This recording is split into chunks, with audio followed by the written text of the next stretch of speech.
اللہ الرحمن الرحیم۔ ابن کثیر میں ہے، ایک شخص بڑا نیک اور سخی تھا۔ اس کا ایک باغ تھا۔ وہ اللہ تعالیٰ کے حق کو ہمیشہ ادا کرتا تھا۔ وہ اپنے اس باغ کی پیداوار میں سے اپنے بال بچوں کے اور باغ کے خرچے نکال کر باقی پیداوار کو اللہ تعالیٰ کے راستے میں خرچ کر ڈالتا تھا۔ اس لیے اللہ تعالیٰ نے اس کے مال میں بڑی برکت دے رکھی تھی۔ اس کے انتقال کے بعد جب اس باغ کی وارث اس کی اولاد ہوئی تو انہوں نے باغ کے کل خرچے کا حساب لگایا۔ اس باغ کی پیداوار سے کتنی آمدنی آتی ہے تو بڑا حساب نکلا۔ ان لوگوں نے آپس میں مشورہ کر کے طے کیا کہ حقیقت میں ہمارا باپ بڑا ہی بے وقوف اور نادان تھا، جو اتنی بڑی رقم مفت خوروں، غریبوں اور مسکینوں کو بلا وجہ دے دیا کرتا تھا۔ لہذا ہم ان غریبوں کے حق کو روکیں اور ان کو کچھ نہ دیں تو ہمارے پاس بہت مال جمع ہو جائے گا اور ہم سب مالدار ہو جائیں گے۔ جب یہ مشورہ کر چکے اور باغ کے پھل پک گئے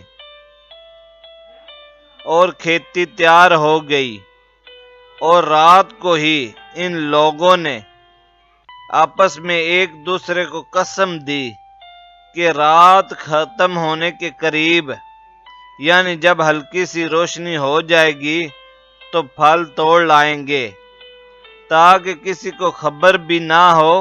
رات کو ایک دوسرے کو جگاؤ اور ایسا ایسا پاؤں رکھ کر چلو تاکہ آس پاس کے غریبوں کو خبر نہ ہونے پائے کہ آج پھل توڑنے کا دن ہے، ورنہ اپنے باپ کے دستور کے مطابق کچھ نہ کچھ دینا پڑے گا۔ یہ منصوبہ بنا کر ایسا ایسا باتیں کرتے ہوئے باغ کی طرف چلے۔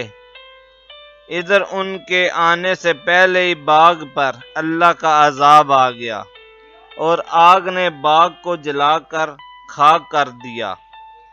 نہ وہاں کوئی درخت رہا، نہ سرسبز لہلہاتی کھیتیاں رہی اور نہ ہی پھل پھول رہے، سوائے راکھ کے جلتے ڈھیروں کے سوا کچھ بھی نہ رہا۔ ایسا معلوم ہوتا تھا کہ کبھی یہاں باغ تھا ہی نہیں۔ جب یہ لوگ وہاں پہنچے تو یہ دیکھ کر حیران پریشان رہ گئے۔ پھر آپس میں کہنے لگے، ہم راستہ بھول گئے ہیں۔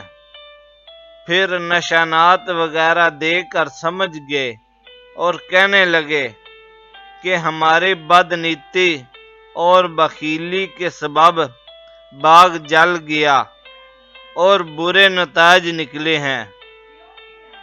ہم اپنی غلطی کا اعتراف کرتے ہیں اور ایک دوسرے کو ملامت کرتے رہے۔ اللہ تعالیٰ نے جو کچھ ہمارے نصیب میں رزق لکھا ہے وہ ضرور ملے گا، اور اللہ کے راستے میں دینے سے رزق کم نہیں ہوتا۔